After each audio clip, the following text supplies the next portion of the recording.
Okay, so this video is just a pretty simple idea. So you want to think about pectorals are a rather large muscle group, one of the largest in the upper body. They contribute to postural problems and pain in the shoulder and neck for a lot of people. So you want to imagine, especially if you're having difficulty straightening out your posture and or neck, shoulder, mid-back, low back pain in the rear, it's probably because your shoulders are rounded, you're slouched, and maybe you're kind of stuck in that position. And a big part of that could be that these big muscles up here are kind of tight or stuck in a shortened position, or they've been trained because they're chronically in a shortened position to be in that shortened position.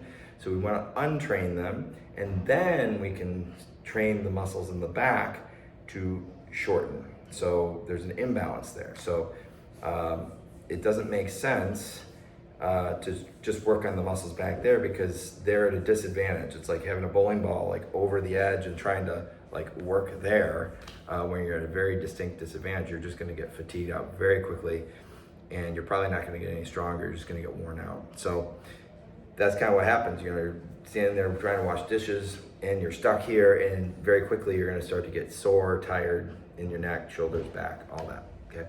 So, or if you're driving your car, say you engage the parking brake when you park it, it makes sense to disengage the brake before you start driving, right? So that's what we're gonna do. We're gonna try to disengage or re-educate these muscles to allow themselves to lengthen before we start to engage these other muscles. Otherwise, these muscles back here are gonna get fatigued very quickly. They're gonna work way harder than they need to. And if you work them, they're not actually gonna get any stronger. They're just gonna get tired and sore. So let's do that. So you can use one weight or two, depending on how you feel about it. And I wouldn't start with heavy weights at all here. You may not even need to.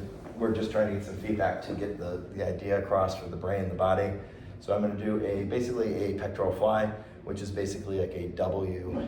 So I've got my elbow bent and I'm gonna go out at a bit of a diagonal here. Make sure that your shoulder blade, your head is supported, your knees are bent. You can't really see it here, but I got my knees bent. I'm plugging in with my feet. I'm keeping my ribs back, my lower ribs, my head, shoulder blades, everything. I'm going slow and controlled. I'm breathing. And I'm just letting those muscles lower down and making sure that I'm in control. I'm not just letting it hang.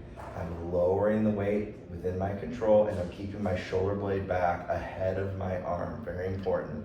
I'm not just hanging that arm. It's not passive. There's nothing passive about this. I'm holding it up just enough to engage the muscle, and I'm exhaling as I lengthen. Maybe inhale a little bit, and then exhale as I bring it up. Inhale a little bit, and then exhale as I lengthen. So in transition, I'm gonna exhale, and then pause, inhale, exhale. So train the muscle release. Inhale, exhale.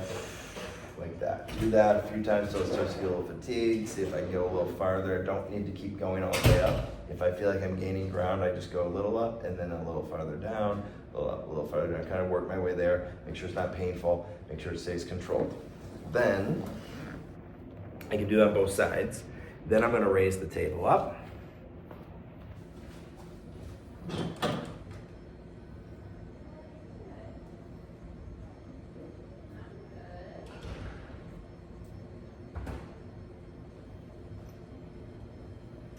So at home, you're going to want to use maybe a bed or do that on the ground if you're comfortable to do so, and then use a table, sturdy table or counter for this next part. You do not need to use weights for this part. You can just use the weight of your arm because of gravity. But if you'd like, you can use a small weight. Make sure it's not painful or too challenging. So I'll just use my arm here. So again, you can just do the same motion if you'd like. Okay. And so in this case, I'm going to shift my weight to the target side. So I'm using primarily my leg. That's my best, most direct support system. I'm going to use my opposite arm and that other leg as well to help stabilize. But it's primarily a straight support system there, even though this arm isn't supporting. And I'm going to bring it up lift my chest, keep my back straight, open that chest up. So now I just retrain that muscle to release. So hopefully it does some. I want to make it as easy as possible for the muscle there so I get the most out of it.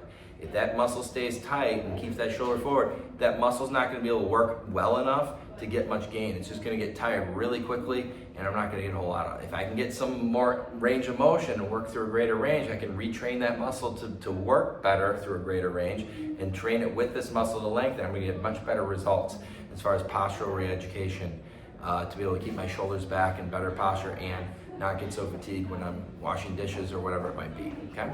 So I'm doing like this. I can also do just a simple snow angel. So I'm keeping my back straight, keeping my shoulder blade back, and I'm rotating like I'm turning a dial. So imagine your shoulder blade as I keep it away from my ear. So it's tucked back and down, and my thumb is going overhead, like as if I'm trying to reach behind my head. And then I get midway, I turn my wrist, so my thumb is going behind me. So my shoulder blade is dialing up.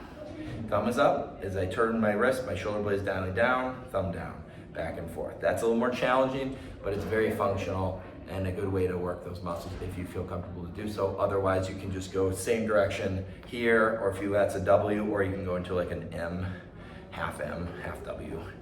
That'll be like reaching behind your back. So they're functional too, overhead reach, behind the back reach, okay?